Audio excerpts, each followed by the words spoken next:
Hi everyone, this is Jim. Welcome to this Chess Blitz postmortem video. This is a postmortem of my Chess Blitz game number 27. And this is a little late getting up. I had a glitch in my previous recording, so I had to redo it.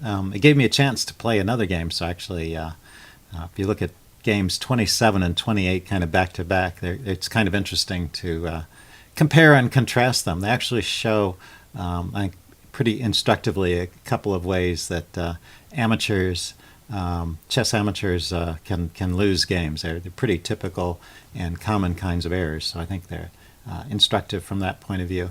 So and they're different. They're contrasting kinds of errors. So we'll take a look at this number 27, but stay tuned and check out number 28 to follow. In this game, I was white, and I started with d4, and my opponent played the Slav defense, which is characterized by this this line of pawns here. Black is supporting his center d-pawn and leaving the option of developing the bishop, although a lot of times this develops into a full pawn triangle, and you see this here. This is now called the semi-Slav when you have the complete triangle and the bishop is blocked in again. This is a normal way of playing, maybe not the most common. I think usually knight f3 is played, knight f6 is played somewhere along here. But these are all fairly normal moves until this point. I guess my opponent still is delaying knight f6, which if he hasn't played knight f6 by now, usually the idea is to play f5 and then play knight f6 behind it. So after f5, the knight goes here and then to here. And you'll see similar ideas in the game, so you can see how that works out. He played knight d7, so that's a bit rare. And it looks like we're wandering out of the opening book with bishop e2. Actually, bishop e2 is kind of a small mistake on my part. The bishop really belongs on d3, where it's much more active. And really, it's not doing much on e2. e2 is this place for the bishop if you're worried about this pin from the black's light-squared bishop. But that's not happening in this game because there's too many things in the way. The bishop is never going to get out there. So bishop e2 is kind of a wasted move. But you'll see that after he finally plays knight f6, we get back into the opening book, and so we continue along for quite a few moves. Queen c2 maybe is a little better, trying to stop the knight from coming to e4, or at least slowing it down for a little bit. It can still manage to get there anyway. But b6, knight e4, and defending my knight with the bishop. These are all normal moves, and he plays f5, which shores up this knight because it can come under attack there.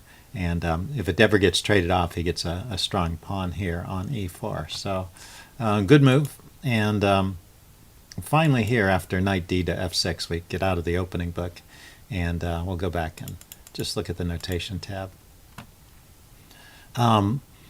The position is pretty much equal and stays that way. There's like maybe a slight advantage to white, but not so as you'd notice, until there's an instructive mistake made in a couple moves, and the seeds of the mistake are actually created with this move, queen c7. So first of all, there's nothing wrong with queen c7. It's still a good move, and it makes a threat.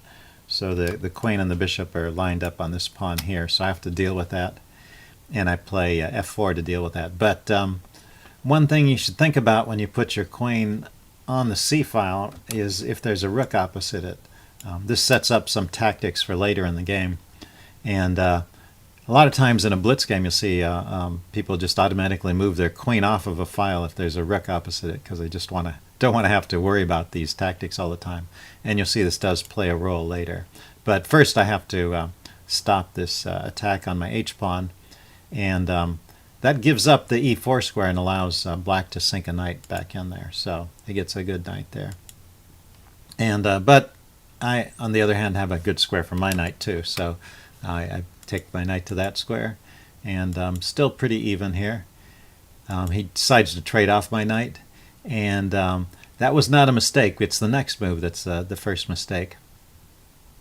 What he has to do here is recognize that this pawn, if the knight moves away, then this d-pawn, the pawn on d5, is not adequately defended.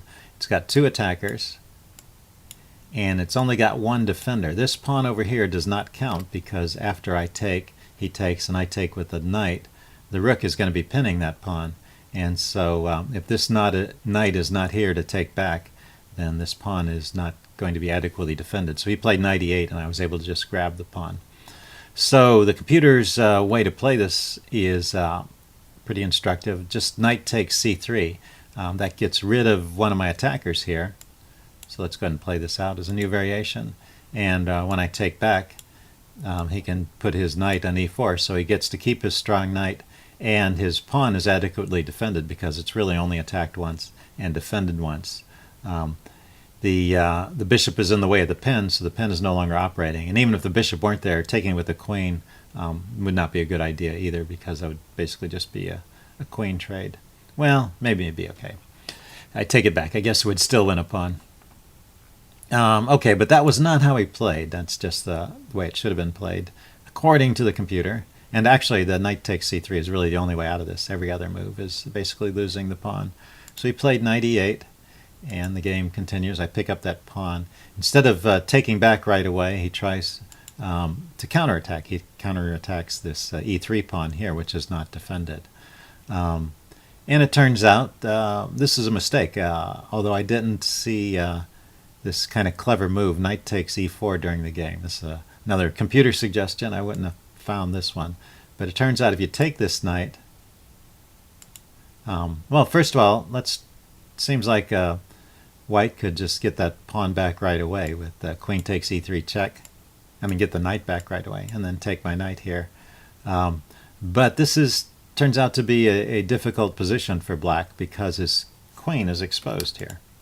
So I can play rook to c4, attacking the queen, and the queen has only one square to go to.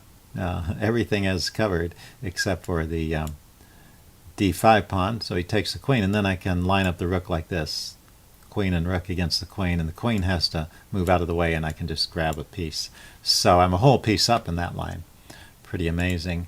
So after knight takes e4, he can't take back with the queen and win the knight that way. So he has to take the knight with the pawn, and then yeah, I can throw in this move bishop d4, which defends the e3 pawn, attacks the queen, forces the queen away somewhere, and then I can push on with d6. And now you see white has this tremendous pawn center here, which is he has an extra pawn, so he's up in material. But more than that, he's just got a great position because these pawns kind of dominate, particularly the dark squares of the position. His knight has actually no squares at all to go to, and his rook is out of play. His bishop is trapped behind its pawn, so it's just a great position for white. I did not notice that during the game, so let's take a step back.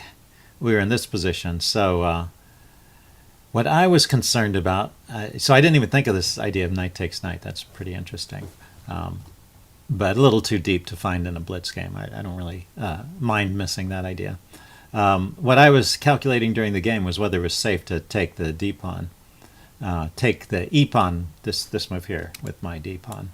And I noticed that his queen was attacking here. So first I had to calculate, after I take, queen takes with check, is everything defended? But the queen's hitting the knight, the bishop, the king, the pawn, but everything is adequately defended. Even though the queen and the knight are doubling up on this guy, it's defended twice. So so I figured it was safe to go ahead and take that pawn, and I was right. And so the queen comes in with check, and this is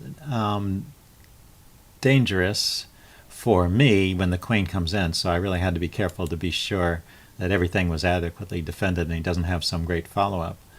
And then I realized here that actually he does have this threat of knight to f2 check, but it turns out that doesn't work because of after knight to f2 check, I exchange, and then this bishop here is loose. So he's got to do something about the bishop first. So he plays bishop takes e6. I get rid of the knight, and now here is that instructive mistake I was talking about. This is really a game-losing move. So if he plays queen takes e4, the game would continue normally, and I would still have a pawn advantage, but black would be playing on. But this pretty much loses the game immediately. F takes e4, and the instructive thing about it is when you put your queen in your enemy's camp, it can be very strong, but it can also be subject to trapping, and that's what happens here. The move bishop to d4, which I played, just traps the queen. It has no square it can go to where it's safe, where it's not going to get taken. So that's the thing. It's very easy if you back up a few moves previously and think about the position. The queen coming in, taking a central pawn, delivering check, and getting into my camp. This all looks very good for black at first, but you do have to make sure when you play something like that that your queen always has an escape route when it's under attack. And there's lots of squares the queen can go to. All these squares along this line, this diagonal, that diagonal, up and down, not so many. But it turns out they're all protected, so there's just nowhere for the queen to go. The queen traded itself for a pawn and a rook, which is the best that could be done. And the game pretty much is over at this point. We continue. There was one neat tactic here. I'll give you a little tactical quiz here. The rook here attacks my bishop, and it also pins it, which means that it's not free to move without losing the queen. So I just wanted to get the queen out of the pin, so that's why I played queen to g1. It unpins that bishop, and it still protects it. But what's funny is the computer says I can play queen e1 or queen e2 and just give up that bishop. And so here's your tactical quiz. What happens after queen e1 and rook takes bishop? Try and visualize that in your head and see what reply white has at that point. Okay, I'm going to tell you the answer if you want more time to think about it. And it's a tactic it's worth thinking about for a little bit. Pause the video. So I'm going to give away the answer now. If you play the queen to the e file, and black takes the bishop, what you have is this move, queen to e3, forking the two rooks.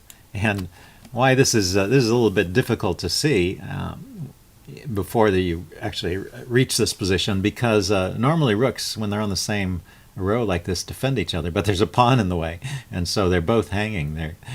Neither rook is defended, and there's no square they can move to defend each other.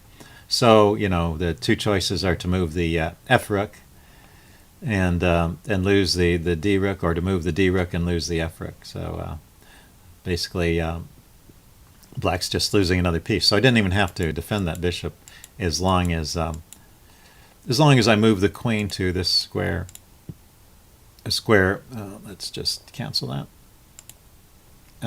As long as I move the queen to a square where it can get to e3 after rook takes, then the bishop is perfectly safe because of that fork. Okay, but I went queen g1, and the game continues on. He tries some tricks, which is, of course, what you do. He's trying to get some